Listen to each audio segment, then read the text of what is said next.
Welcome to my Gateway exhibition. Today I'm going to be talking about my 8 keys to success.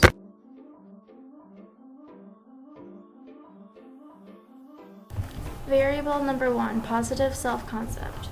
Positive self-concept is when you're able to see yourself in a positive aspect. Someone I know who has a positive self-concept is my friend Leah. No matter how bad things get, she's always hopeful for things to get better and knows that everything happens for a reason.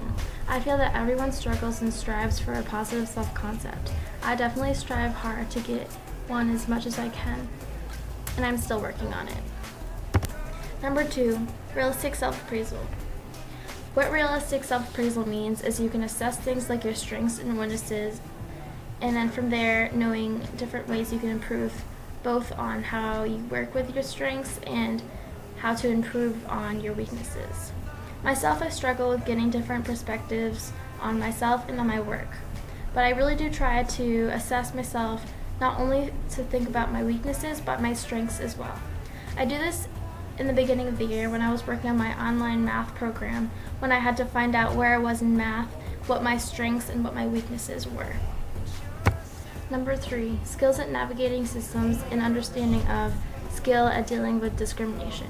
Personally, I am open with accepting people for who they are and what they believe in. I have to come encounter with witnessing discrimination and being discriminated from my past, friends, to acquaintances, to schoolmates growing up. I have just been open to the idea of everyone is different and just not being judgmental towards people, the way they look or act or believe in. An example that I have done this is I participated in the Day of Silence in the LGBTQ community. Number 4, preference for long-range goals over short-term or immediate needs. This means you can prioritize your plans in a sense for your big goals, whatever they may be. I'm personally good at prioritizing my stuff for long-range goals, but my weakness is long-range goals and how they are always changing with my interests.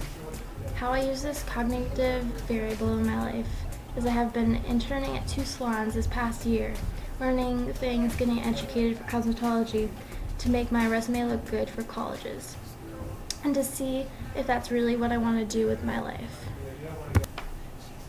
Number 5, ability of a strong support person. Having access or ability of a strong support person is major in my mind. If you don't have someone to talk to and tell your problems to, in some cases, secrets, then it can make you feel miserable and stressed. Without a support person, you can get advice or have them listen to you. I have a great support system. I don't just have one point person, I have multiple people who listen to me, and I feel like it helps very much. If you don't have a strong support system, I feel things can get overbearing and overwhelming, and it's not helpful.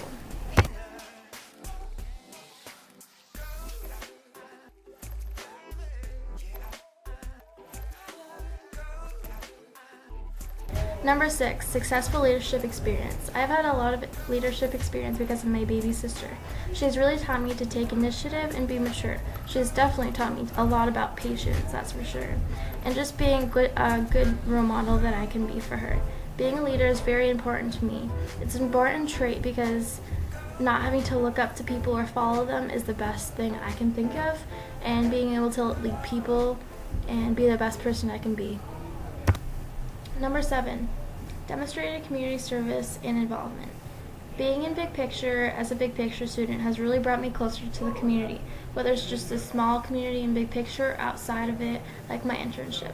I don't involve myself in the community as much as I would like to, but I'm definitely working on coming out of my shell into the community more and putting myself in uncomfortable situations I don't usually put myself into, and pushing myself to be more involved in the community around me. And lastly, number 8, knowledge acquired in or about a field. I feel that it is very important as a high schooler to get the experience in a work field to see what you want to do when you get out of high school. It can be very helpful coming into Big Picture.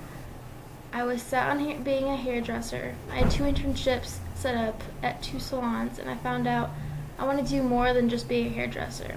If I hadn't gotten the chance to get an intern at these internships, I would have known I wanted to do possibly a totally different work career and just saved a lot of money on college.